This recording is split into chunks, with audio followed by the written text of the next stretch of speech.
Amigas, hermanos, les voy a invitar a leer en Filipenses capítulo 2, Filipenses capítulo 2, que lleva como título en algunas Biblias, Humillación y exaltación de Cristo.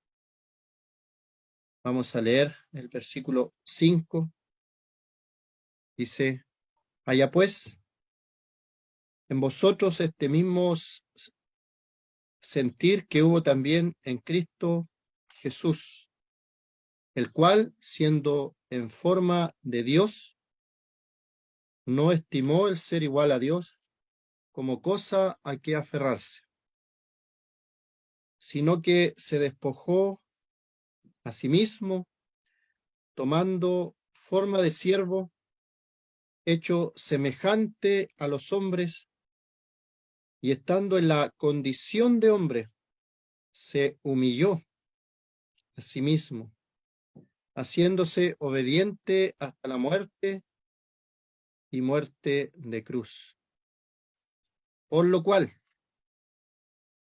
Dios también le exaltó hasta lo sumo y le dio un nombre que es sobre todo nombre, para que en el nombre de Jesús se doble toda rodilla de los que están en los cielos y en la tierra y debajo de la tierra, y toda lengua confiese que Jesucristo es el Señor, para gloria de Dios Padre. Hasta ahí la lectura de la palabra de Dios, y vemos cómo Pablo escribe a estos hermanos en Filipos y le lleva a un poco de las profundidades del sentir, del pensamiento del Señor Jesucristo. Y muchas veces no sabemos, incluso como creyentes en los primeros comienzos, no sabemos la magnitud, la grandeza, la magnificencia, todo lo mega, lo grande que es Dios, porque tenemos conceptos pequeños de Dios, sobre todo cuando estamos sin el Señor, cuando somos inconversos. Le usamos en nuestra ignorancia a veces de muletilla. Que Dios te bendiga, que Dios te ayude, sin ser creyentes estoy hablando.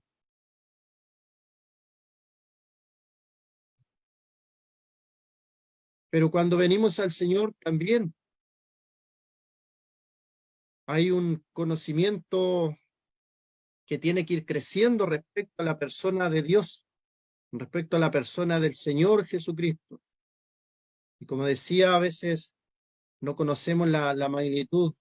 Y lamentablemente me ha tocado escuchar hermanos que se refieren al Señor o a Dios en forma muy amigable, diciendo con esto que ellos tienen mayor cercanía, confianza con Dios. Pero tenemos realmente el concepto de Dios, de quién es Dios. ¿Tienes tú el concepto de Dios? ¿Qué piensas tú de Dios? ¿Qué piensas tú del Señor Jesús? Algunos lo veían como un maestro y le dicen maestro bueno. Otros lo veían como descendiente de los reyes. Estaban haciendo un saludo refiriéndose a su realeza, hijo de David, ten misericordia de mí. Otros pensaban que había sido un profeta que se había levantado de la antigüedad. El Señor hace la pregunta, ¿quién, quién dicen ustedes que soy yo? Y yo traspaso la pregunta a usted, amigo, amiga, en esta tarde que no conoce al Señor como su Salvador. ¿Qué concepto tienes tú del Señor Jesucristo? ¿Cuál es tu idea en tu mente de nuestro Señor? Y luego lees estos versículos y te das cuenta que es el mismo Dios hecho hombre. Es un misterio indiscutiblemente grande, que Pablo lo dice, indiscutiblemente grande es el misterio de la piedad. Dios fue manifestado en carne. Y él lo pronuncia como un hecho pasado, porque sucedió en la vida, en la obra del Señor Jesucristo, Dios entre los hombres. Aquí nos dice, siendo en forma de Dios, no estimó el ser igual a Dios como cosa a que aferrarse. ¿Cuántas sectas se han levantado atacando la doctrina de la deidad del Señor Jesucristo? Han llegado a blasfemar diciendo que el Señor es un ser creado. Hay otros que dicen que es el primer ser creado. No, amigo, la Escritura, la Biblia no dice eso. La Escritura dice que el Señor Jesucristo, y lo podemos leer aquí, Filipenses 2, es igual a Dios. Siendo en forma de Dios, no estimó el ser igual a Dios. Estamos hablando de Dios hecho hombre. Y él, estando en la deidad, en la eternidad, no estimó el ser igual a Dios como cosa a que aferrarse, de ponerlo como excusa. Yo no tengo necesidad de nada, yo soy Dios, no tengo por qué salvar a la humanidad, no tengo por qué hacer tal cosa, nadie me obliga. Si pudiéramos entender cada vez más la profundidad de la grandeza de quién es Dios, Él no tiene ninguna obligación con el hombre, ninguna. No tiene por qué salvar a la humanidad. Vemos a Moisés cuando intercede por el pueblo de Israel, y Dios dice, voy a destruir al pueblo y te hago otro pueblo. Vemos en el caso de Noé, salvando a Noé y comenzando toda una generación de nuevo. ¿Qué le hubiera costado a Dios hacer otra humanidad? Hay un propósito más grande en que Dios nos haya salvado. Su amor eterno, demostrado en lo que Él hizo en el plan de salvación que llamamos nosotros. Y es un plan porque fue ideado. La eterna deidad, el Padre, el Hijo, el Espíritu Santo, obrando en esta salvación. Pero ¿quién descendió? ¿Quién bajó? El Hijo amado, el unigénito Hijo de Dios, siendo en forma de Dios, no estimó el ser igual a Dios como cosa que aferrarse, sino que se despoja a sí mismo tomando forma de siervo, hecho semejante a los hombres. La naturaleza humana, la naturaleza tuya y mía, ¿qué nos hace hacer?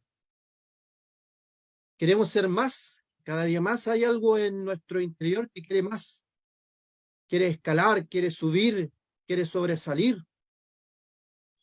Pero Dios, totalmente contrario a nosotros, al ser humano.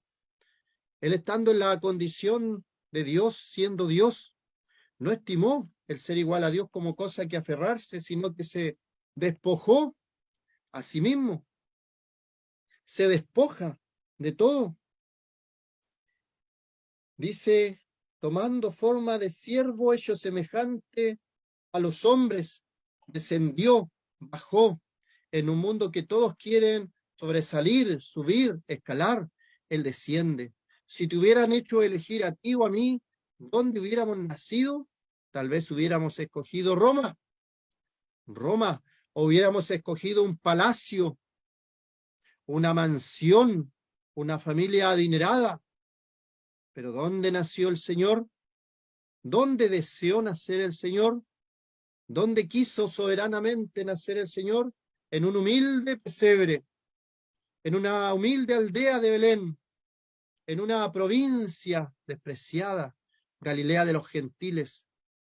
¿Dónde nació? No en el centro del imperio, nació en una provincia apartada de Judea, oprimida por el imperio romano. Nadie de nosotros hubiera, si lo hubieran hecho elegir, hubiera nacido allí. El Señor lo hizo, nació. En poco tiempo más se celebra lo que es la Navidad, pero no muchos saben. Esta palabra Navidad me llama la atención. Nativitate significa nace vida para ti, nace vida para ti. Si el Señor nació en aquel humilde pesebre, en aquella aldea, es para darte vida a ti, nace vida para ti. Pero la mayoría de las personas que celebrará esta fiesta no conoce que hay vida para ellos, no sabe que hay vida para ellos. Dios se hizo hombre y estando en la condición de hombre, en esta condición de hombre, se humilla a sí mismo haciéndose obediente hasta la muerte y muerte de cruz. Vemos allí al Señor en Getsemaní. Él sabía lo que había de padecer, lo que iba a pasar, pero dice, no se haga mi voluntad, sino la tuya. Obediente en todo al Padre, una vida ejemplar, una vida de obediencia. Todo lo que el Señor decía es porque primeramente lo había escuchado decir al Padre. No hacía nada si primeramente el Padre no le había ordenado algo. Cumplió toda la ley el Señor. Nadie ni sus enemigos podían acusarle de algo. El Señor dice, ¿quién me redarguye de pecado? Ninguno fue capaz, ni sus enemigos. Los enemigos decían, jamás hombre alguno ha hablado como este hombre. Verdaderamente, este era hijo de Dios, este hombre era justo. Son palabras de sus enemigos. No hay maldad en este hombre. Son palabras de sus enemigos.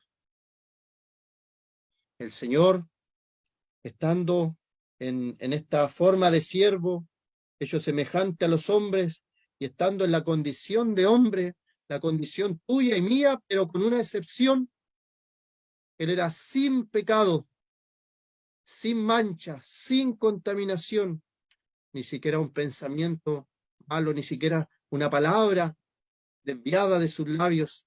Y Pedro, que lo acompañó por 3 años y medio, puede dar fe de eso. Cuando le maldecía no respondía con maldición, sino que encomendaba la causa al que juzga justamente, totalmente diferente a cualquier hombre, nuestro Señor, porque era Dios entre nosotros, haciéndose obediente hasta la muerte, pero no podía ser cualquier muerte, no podía ser cualquier muerte. Tenía que ser esta muerte de cruz, profetizada desde la antigüedad, que iba a ser colgado en un madero. ¿Sabe usted que la muerte de los judíos es la lapidación? El arrojar piedras a una persona, esa era la condena judía, pero la profecía decía que iba a ser colgado en un madero. Bueno, se cumplió la profecía a su tiempo, en su momento, porque cuando vino el cumplimiento del tiempo, Dios envió a su Hijo, nacido de mujer y nacido bajo la ley, y nace nuestro Señor. ¿Cuál es tu concepto de nuestro Señor Jesucristo? Y sabes que dependiendo de este concepto, para mí es mi Salvador, mi Redentor, el que me rescató de un pozo cenagoso en el que yo estaba, el que cambió mi vida de oscuridad a la luz admirable de su reino.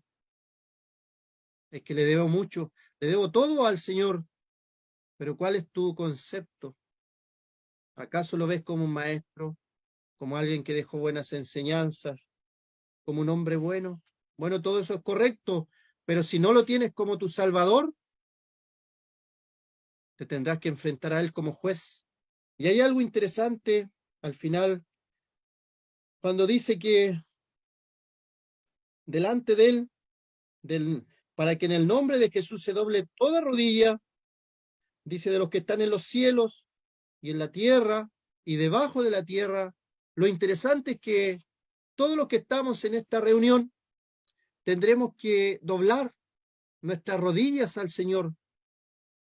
Y el doblar la rodilla es un reconocimiento de autoridad, de señorío a la persona que tenemos enfrente.